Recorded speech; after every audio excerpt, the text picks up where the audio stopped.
It was early June of 2021 when I moved into my dream home, a cozy yet charming house tucked away in the wooded outskirts of Richmond, Virginia. The house had caught my attention immediately, a beautifully renovated Victorian-style cottage nestled within tall oak trees just far enough from the city to provide a peaceful escape. The realtor had warned me that the place had been vacant for a while, but I brushed aside any hesitation. It seemed perfect, the ideal home to begin a fresh chapter of my life. From the very first day, however, something felt slightly off. I couldn't pinpoint exactly what bothered me at first, just a nagging sensation, like a silent observer always present somewhere behind me. The rooms held a slight chill, even though the summer heat outside was nearly unbearable, but excitement clouded my judgment, and I quickly dismissed my unease as the jitters of settling into a new place. As days passed, the peculiarities began piling up. Objects I'd carefully unpacked and placed around the house inexplicably shifted when I wasn't looking. A framed photo turned backward, keys moved from my bedside table to the kitchen counter, doors slightly ajar when I was sure I'd closed them tightly. I tried convincing myself it was simply my imagination playing tricks on me, but deep inside, anxiety had begun taking root. One particular evening, around 2 weeks after I moved in, I settled onto my living room couch, exhausted from unpacking. I glanced toward the stairs leading up to the second floor, and for a fraction of a second I swore I saw a shadowy figure dart past at the top, disappearing quickly into the hallway. My heart jumped to my throat, but a thorough check upstairs revealed nothing, just empty rooms echoing my shaky breaths back at me. Sleep became scarce. Every night I'd wake abruptly, heart racing, certain someone had whispered my name close enough to feel their breath brush my ear. Yet each time I found myself completely alone, the silence of the house oppressive and mocking. Soon nightmares began haunting my nights, dark dreams filled with faceless figures, looming silently at the edge of my bed, watching me with hollow gazes that pierced right through me. I awoke, trembling, tangled in damp sheets, desperate to shake away the visions that felt all too real. One afternoon, desperate to regain control of my home, I decided to explore the attic, a cramped space I'd yet to fully investigate. Dust particles danced in shafts of dim sunlight streaming through gaps in the old wooden ceiling. As I sifted through forgotten belongings left by the previous owners, my hand brushed against something cold and metallic hidden beneath a pile of yellowed papers. I pulled it out cautiously, revealing an old brass key, worn and tarnished with age. Curiosity got the better of me, and I searched every door in the house, trying to find the lock this key would fit. Finally, I discovered a small, nearly hidden door behind a wooden bookcase in my bedroom, carefully concealed yet undeniably intentional. Heart pounding, I inserted the key. With a faint click, the hidden door swung slowly open, revealing a narrow, dark passageway that wound downward deeper into the house.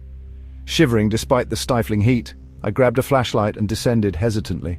The narrow passage ended in a small, dimly lit room that had clearly been untouched for decades. Inside stood a single wooden chair facing a decrepit table, upon which lay a journal coated thickly in dust. Nervously, I picked it up, blowing away years of grime to reveal faded handwriting, barely legible. The entries described the previous occupant's gradual descent into paranoia. He wrote of hearing whispers, witnessing shadows move through rooms, and feeling unseen eyes constantly upon him, disturbingly familiar experiences that mirrored my own. The final entry, hastily scrawled, chilled me to the bone. It read, simply, "I finally found the room below, but I fear that it found me first." My stomach turned as dread filled me. Suddenly the silence shattered, replaced by a sharp scraping sound echoing from the wall behind me. Spinning around, I saw a section of the wall slowly opening, revealing yet another hidden compartment. Before logic could override panic, I approached cautiously, shining my flashlight into the dark void. Inside was a tiny alcove, barely wide enough for a person to stand, lined with faded, peeling wallpaper. But what made my blood run cold were the deep, frantic scratch marks that covered every inch of the inner walls, clawed desperately into the surface. Horrified, I stumbled back, my breathing rapid and shallow. Suddenly, the narrow door slammed shut violently behind me, plunging me into complete darkness. I struggled frantically, banging against the door, screaming until my throat grew raw. Just when hope seemed lost, the door gave way, and I tumbled back into my bedroom, gasping for air. Shaking uncontrollably, I quickly sealed both hidden passages, convinced the horrors I'd uncovered were best forgotten, yet the haunting continued. Every night since that terrifying discovery, I hear faint, desperate scratching echoing through the walls, reminding me chillingly of the unseen presence sharing my home. I've begun to accept the dreadful reality. I'm not alone here, and whatever lurks hidden behind those walls has no intention of ever letting me go.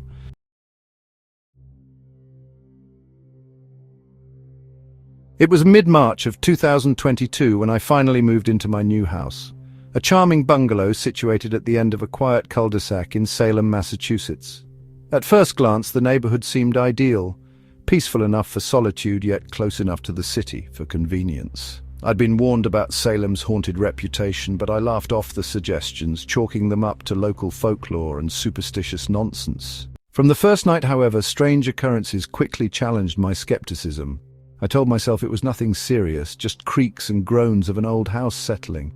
Still, every morning I'd wake feeling exhausted. Despite going to bed early, I began noticing a faint, sickly sweet smell wafting through the hallways. Something I couldn't quite place. Initially subtle, it soon intensified, making my stomach churn whenever it drifted into the room. Soon after, other disturbing signs appeared. The pale blue wallpaper in the bedroom, a pattern I disliked but planned to replace eventually, started peeling.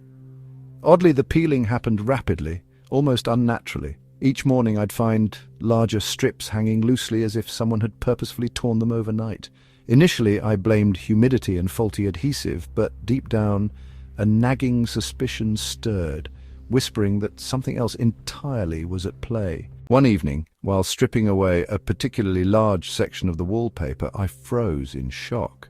Beneath the faded paper, written faintly in jagged handwriting, were desperate messages scratched directly into the plaster. They read like frantic warnings, repeating phrases such as, "They're still here, let me out and please don't forget me." The more I uncovered, the darker and more desperate these hidden pleas became, filling the entire wall with frenzied desperation. The discovery rattled me deeply. Who could have left these cryptic messages?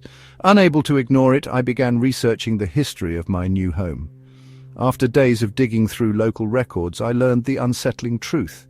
Nearly 40 years prior, the house had been owned by a reclusive couple whose teenage daughter had vanished mysteriously. The police had searched extensively but found no evidence, eventually concluding she'd simply run away. Her parents had moved out shortly after, leaving the house vacant for years before multiple tenants occupied it briefly. Each of them left within months, citing discomfort or unexplained phenomena, though none went into detail. Disturbed yet intrigued, I reached out to the local library, obtaining old newspaper articles and photographs about the girl's disappearance. Seeing her face, a young, bright-eyed girl named Rebecca, sent chills down my spine. My curiosity morphed into obsession as I was convinced Rebecca's presence lingered in my home, trapped and forgotten. Determined to communicate, I began leaving a notebook and pen on my nightstand each night, desperately hoping she'd write something, anything, to confirm her existence. Weeks passed without response, my desperation growing. The atmosphere in the house became increasingly oppressive, as though something unseen was draining my energy and sanity simultaneously. Sleep became elusive, and my health began deteriorating. Each night I lay awake, heart racing, feeling a crushing weight pressing on my chest, yet seeing nothing. One particular night, as exhaustion finally overtook me, I woke suddenly, heart thumping painfully. The room felt icy, and to my horror, the notebook I'd left out was lying open, the pen thrown across the room. Approaching cautiously, I saw a single line scribbled hastily across the page, below the floor. Heart racing, I frantically searched my bedroom for any loose floorboards. Finding nothing, desperation pushed me to pry away sections of carpet, finally discovering a small hatch previously hidden beneath furniture. Opening it revealed a narrow ladder descending into a dark, musty cellar I hadn't known existed. Hesitantly I climbed down, heart pounding painfully in my chest. At the bottom, my flashlight illuminated walls lined with shelves containing jars filled with unidentifiable substances and old rusted tools scattered across a workbench. Sickening dread filled me as I noticed a makeshift bed chained to the cellar wall. It appeared someone had once been kept prisoner here. Suddenly, my flashlight flickered violently, plunging me momentarily into total darkness. Panic surged through me as a whispering voice echoed faintly from the shadows, begging softly for help. The voice was strained, pleading desperately for release. Gasping, I swung the flashlight wildly, its dim glow returning briefly, illuminating the corner where a figure stood hunched and obscured by shadows. Frozen with terror, I watched as the shape stepped forward slightly, revealing a pale, gaunt face with empty eyes, staring directly at me. Recognizing her face immediately from the old photographs, my breath caught painfully. It was Rebecca, but twisted, distorted somehow. Her lips moved silently, but no sound came. Then, without warning, a deafening, anguished scream erupted from her gaping mouth, rattling the walls violently. Dropping the flashlight in panic, I scrambled up the ladder, desperately slamming the hatch shut and barricading it with heavy furniture. My body trembling uncontrollably, I fled the house that night, abandoning all belongings, never looking back. Months later, the house was demolished after neighbors reported strange noises and smells seeping into their homes. But even now, safely far away, the memory haunts me endlessly. I can't forget the tortured face of Rebecca, trapped forever below the house, waiting in darkness for someone else to find her, to finally let her out. It was a humid evening in late July of 2023 when I finally moved into my new home, a beautiful two-story colonial nestled among lush greenery in Savannah, Georgia. I'd always wanted to live in a historic district, drawn to the elegance and quiet charm of the past. The house stood proud yet slightly worn by time, carrying the aura of bygone days and whispered secrets. Neighbors had casually warned me about the home's history of changing ownership often, but I brushed their tales aside as mere superstition. After all, this was my dream house, and nothing would deter me. Yet, from my very first night, something felt deeply wrong. Sleep evaded me entirely, and when I finally drifted off, I'd wake abruptly, drenched in cold sweat, feeling watched from the corners of the room. Every time I glanced around, I'd find nothing but shadows dancing softly in the moonlight. Days passed, and my discomfort only deepened. The air seemed perpetually thick and oppressive, like the house was holding its breath. Gradually, I became aware of subtle changes throughout the rooms. Decorative items moved slightly, paintings hung slightly askew, and most unsettling of all, the large antique portrait above the fireplace in the main hall seemed different every morning. Initially, the differences were subtle enough to ignore, perhaps an expression that appeared slightly shifted, eyes looking off to the side rather than forward, or shadows growing darker around the figure's face. But over the weeks, the alterations became increasingly pronounced. The woman in the painting, whom I'd assumed was a previous owner or historical figure, began to visibly age with each passing day. Her youthful, composed smile twisted slowly into a painful grimace. Her eyes turned hollow and sunken, gradually losing any sign of life or humanity. Deeply unsettled, I tried to remove the portrait, intending to store it away and forget its eerie transformations. But as my fingers grasped the frame, an intense wave of nausea overwhelmed me, forcing me to release it immediately. Shaken, I stumbled backward, the feeling of sickness dissipating as quickly as it had appeared. Days stretched into weeks, and my fascination with the painting turned to dread. I avoided the main hall entirely, yet the presence of the portrait haunted my thoughts relentlessly. I began experiencing terrifying dreams, vivid nightmares where the woman from the painting stepped down from her frame, her movements unnatural and jerky, her hollow gaze locked onto me.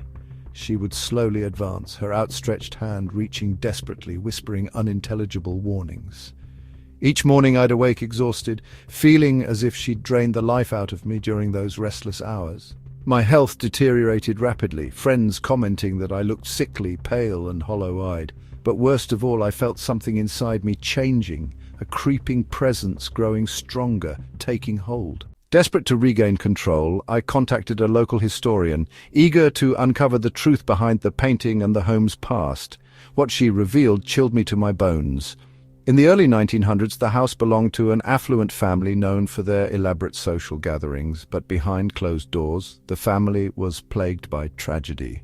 Their youngest daughter, Clara, fell ill mysteriously and died in agony, despite numerous treatments and prayers.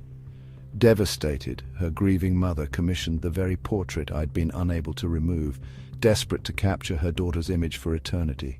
However, locals whispered dark rumors. The mother had not simply commissioned a painting.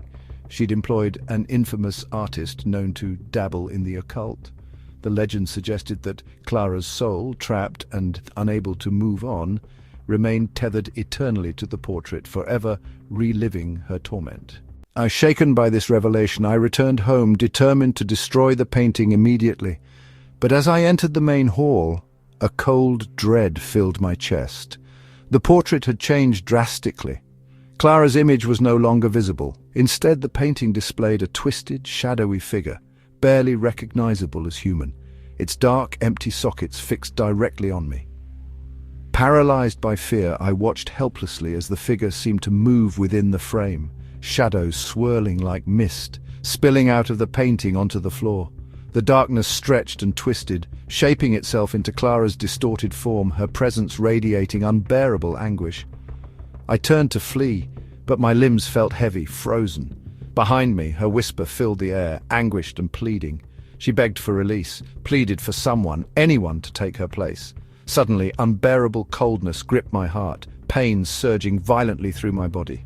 I fell to the ground, gasping desperately as darkness blurred my vision. The last thing I saw before consciousness faded completely was Clara's tortured expression, dissolving into relief as my own face appeared slowly within the painting, eyes wide with horror, trapped forever. The house now sits silent again, waiting patiently, ready to welcome its next unsuspecting owner into its eternal portrait of shadows.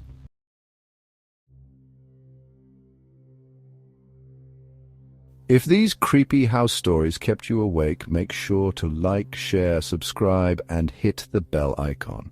Stay tuned. There's always another chilling tale waiting just around the corner.